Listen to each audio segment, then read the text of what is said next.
کہ سیدنا علی نے جب پوچھا گواہی دو گے اس حدیث کی غدیر خم کی، تو 30 صحابہ وہاں پر کھڑے ہوئے، اور باقی پوری حدیث وہی ہے سنن نسائی الکبریٰ والی کہ اے اللہ اس سے محبت رکھ جو علی سے محبت رکھے، اس سے دشمنی رکھ جو علی سے دشمنی رکھے۔ تو ہمیں تو بڑا فخر ہے، ہم تو علی سے نہ صرف محبت رکھتے ہیں، علی کے دشمنوں کو للکار رہے ہیں، الحمدللہ۔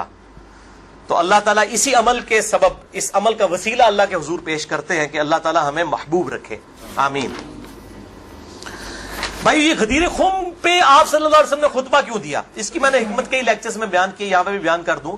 یہ آپ خطبہ حجۃ الوداع پہ بھی دے سکتے تھے، وہ روایتیں ضعیف ہیں۔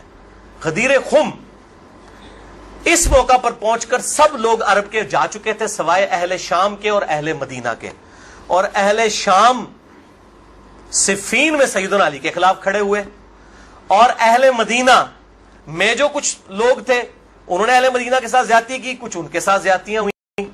اہل مدینہ اور اہل شام کو اصل میں ڈرایا گیا، کیونکہ واقعہ ہرہ میں اہل مدینہ کے ساتھ ظلم کیا یزید نے، اور صفین میں جو ہے وہ حضرت معاویہ جو فوج لے کے آئے وہ شامیوں کی تھی۔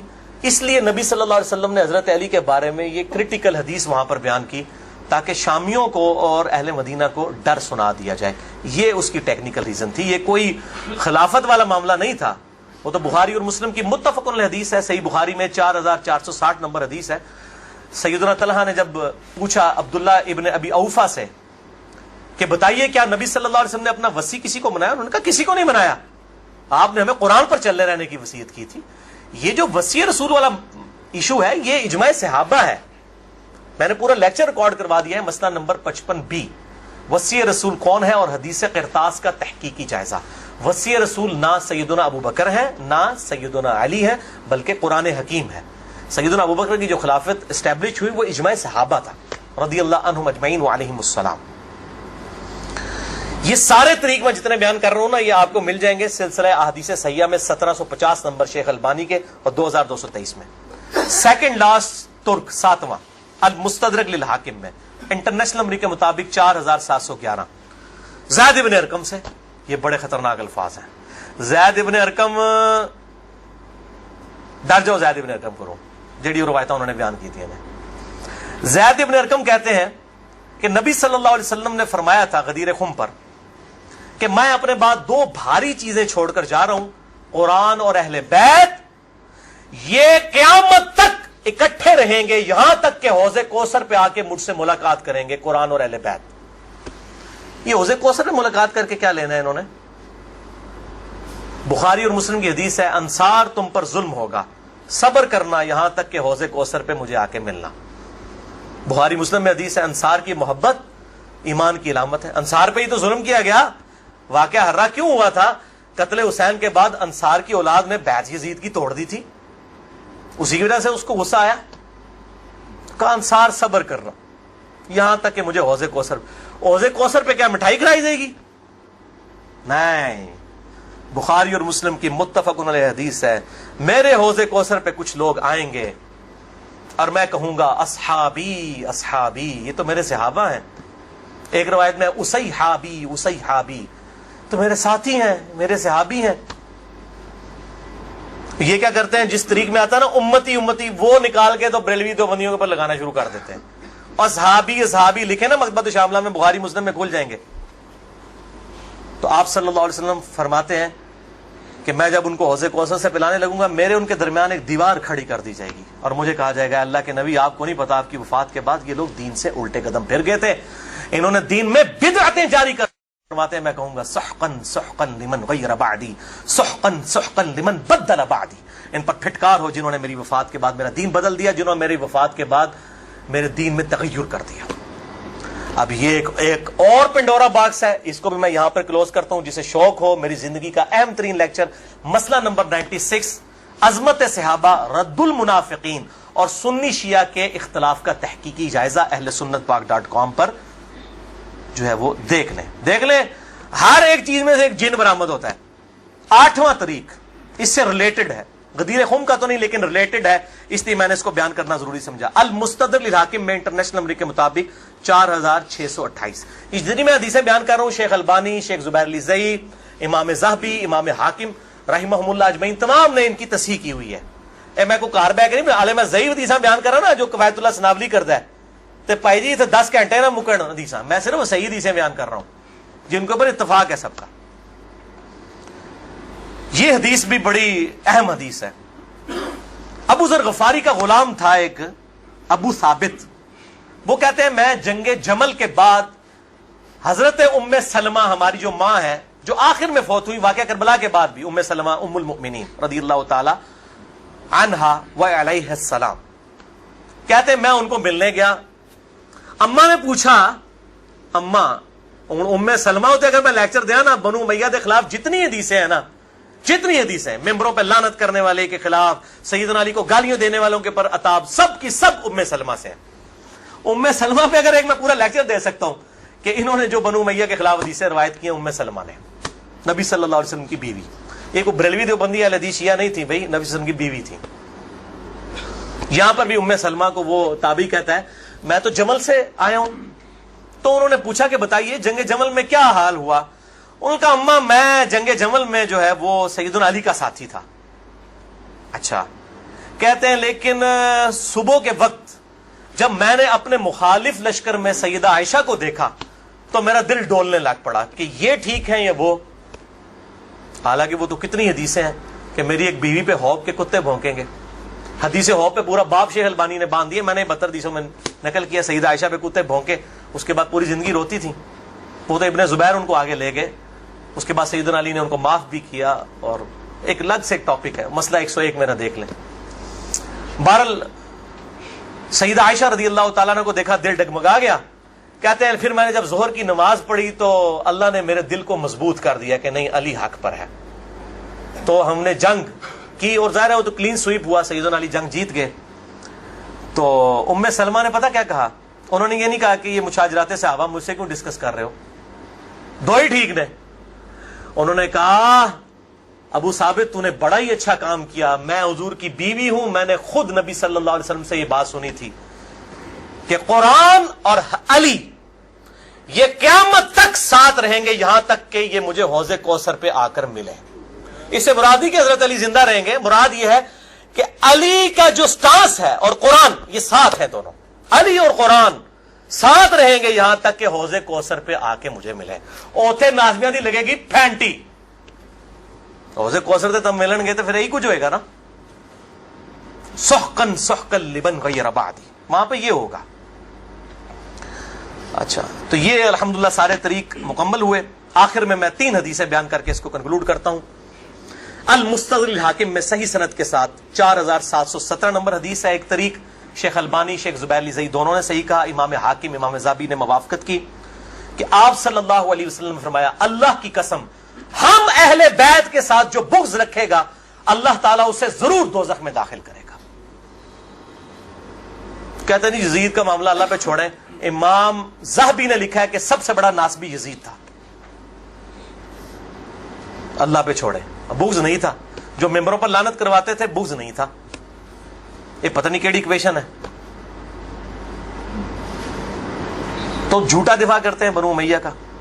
اور اسی کا طریق ہے 4712 نمبر اور سلسلہ حدیث صحیحہ میں 2488 شیخ البانی لے کر آئے ہیں، یہ بہت خطرناک ہے۔ آپ صلی اللہ علیہ وسلم فرمایا اگر کوئی شخص پوری زندگی حجر اسود اور مقام ابراہیم کے درمیان نمازیں پڑھتا رہے اور روزانہ روزہ رکھے اور اس حال میں مرے کہ اس کے دل میں بغض اہل بیت ہے، اللہ کی قسم ضرور دوزخ میں ڈال دیا جائے گا۔ وہ تو اڈیاں روائی دانا کس کام دیا نے بھائی، تو اڈیاں پکڑیاں کس کام دیا نے؟ اگر بغض اہل بیت ہے، باڑ میں گیا سعودیہ کا پیسہ، باڑ میں گیا ایران کا پیسہ، اپنی آخرت کی فکر کرو کہ نا خوش کر دے پو تسی اللہ دے بندے ہو، ایا کرو۔ دوسری حدیث امیر المؤمنین سیدنا ابو بکر الصدیق رضی اللہ تعالیٰ عنہ علیہ السلام کا قول، صحیح بخاری میں حضرت حسین والے چیپٹر میں ہے، نبی صلی اللہ علیہ وسلم کی بیویوں والے چیپٹر میں نہیں ہے۔ امام بخاری نو پتا سی کہ اہل بیت کون ہے، اسپیشل اہل بیت کون ہے اور یوزول اہل بیت کون ہے۔ امام بخاری حضرت حسین والے چیپٹر میں اس کو لے کے ہیں 3751 سیدنا ابو بکر صدیق رضی اللہ تعالیٰ عنہ علیہ السلام کہتے ہیں کہ محمد صلی اللہ علیہ وسلم کی محبت کو اہل بیت کی محبت میں تلاش کرو۔ یہ ابو بکر صدیق کا فتویٰ ہے، رفع دین میں تلاش نہ کرو، محمد صلی اللہ علیہ وسلم کی محبت کو اہل بیت کی محبت میں تلاش کرو، اور اہل بیت کو حضرت حسین والے چیپٹر میں لے کے آئے 3751. اور آخری حدیث صحیح مسلم میں وہ ریپیٹ کر لیں 240 نمبر کتاب الایمان میں. سیدنا علی کہتے ہیں اس اللہ کی قسم کہ جس نے دانے کو پھاڑ کر اس میں سے اناج اگایا اور ہر مخلوق کو پیدا کیا، نبی امی نے مجھ سے عہد لیا تھا کہ اے علی تجھ سے صرف مومن ہی محبت کرے گا اور تجھ سے بغض صرف منافق ہی رکھے گا. اب محبت علی کا یہ مطلب نہیں ہے کہ غلوف کرے یا مشکل کشا ماننا شروع کر دے. مراد یہ کہ جو ان کے صحیح جتنے بھی فضائل آئے ہیں ان کو مانا جائے الحمدللہ، اور ان کے دشمنوں سے دشمنی رکھی جائے. یہ بھائیو اب آج کی گفتگو کنکلوڈ ہوئی. میں آخر میں پھر وہی کہوں گا کہ یہ میرا جو ریسرچ پیپر ہے 5B واقعہ کربلا کا حقیقی پس منظر 72 صحیح الاسناد حدیث کی روشنی میں، اسے ضرور پڑھیں. اہل سنت پاک.com سے research paper number 5B download کریں. میں اپنی گفتگو کا اختتام کروں گا امام محمد بن ادریس الشافعی المتوفى 204 ہجری کے اس مشہور شہر پر جو ان کے دیوان الشافعی میں چھپا ہوا ہے. کسی مولوی کی سند کی ضرورت نہیں، ان کی اپنی کتاب ہے دیوان الشافعی. اور تمام محدثین چاہے ابن تیمیہ ہوں، امام ذہبی ہوں، ابن کثیر ہوں، سب نے اپنی کتابوں میں اس شعر کو نقل کیا ہے. چونکہ میرے پہ بھی فتویٰ لگنا ہے تو میں بتاؤں کہ میں کوئی اکیلا نہیں ہوں. ہمارے بزرگوں پہ ان کے بزرگوں نے فتوے لگائے ہیں. امام شافعی سے بڑا کوئی اہل سنت کا امام نہیں ہے. احمد بن حنبل ان کا شاگرد ہے، اور احمد بن حنبل صرف حدیث میں ایکسپرٹ ہیں. امام شافعی وہ ہیں جو حدیث میں ایکسپرٹ، فقہ میں ایکسپرٹ، منطق میں ایکسپرٹ. ان سے بڑا کوئی امام نہیں اہل سنت کا. اور امام بخاری ان کے پوتا شاگرد، امام ترمذی ان کے پڑپوتا شاگرد، اور خود امام مالک رحمہ اللہ وعلیہ السلام کے شاگرد ہیں. دیوان الشافعی میں ان کا شعر ہے ان کان رفضا حب آل محمد صلی اللہ علیہ وآلہ وسلم. اگر آل محمد کی محبت کا نام تم کہتے ہو رافضی ہونا ہے، شیعہ بھی نہیں رافضی، فلیشہد الثقلان انی رافضی.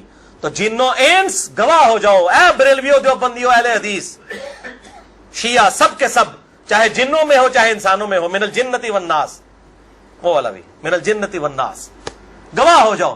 فلیشہد الثقلان انی رافضی، ہاں میں پھر رافضی ہوں، میرے رافضی ہونے پر گواہ ہو جاؤ. یہ امام شافعی کا جو ہے شعر ہے. اس پہ میں نے گفتگو کنکلوڈ کی. باقی آپ اس میں دیکھیں. اللہ تعالیٰ سے دعا ہے جو حق بات میں نے کہی اللہ تعالیٰ ہمارے دلوں میں راسخ فرمائے. اگر جس بات میں میرے منہ سے کوئی بات نکل گئی تو اللہ تعالیٰ ہمارے دلوں سے محو کر دے. اللہ تعالیٰ ہمیں کتاب و سنت کی تعلیمات پر عمل کر کے دوسرے بھائیوں تک پہنچانے کی توفیق عطا فرمائے. سبحانک اللہم و بحمدک اشہد ان لا الہ الا انت استغفرک و اتوب الیک وما علینا الا البلاغ المبین. درود شریف ایک دفعہ ضرور پڑھیں.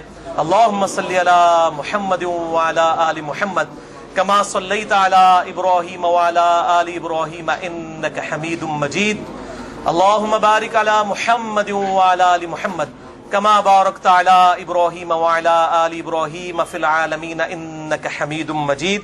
جتنے بھائی آئے ہیں ریسرچ پیپرز بھی لے کے جائیں، اور جنہوں نے سوال کرنے ہیں 10 منٹ کے بعد میرے پاس آئیے گا، کیونکہ میں ظاہر ہے اتنی گفتگو کر کے پھر جو ہے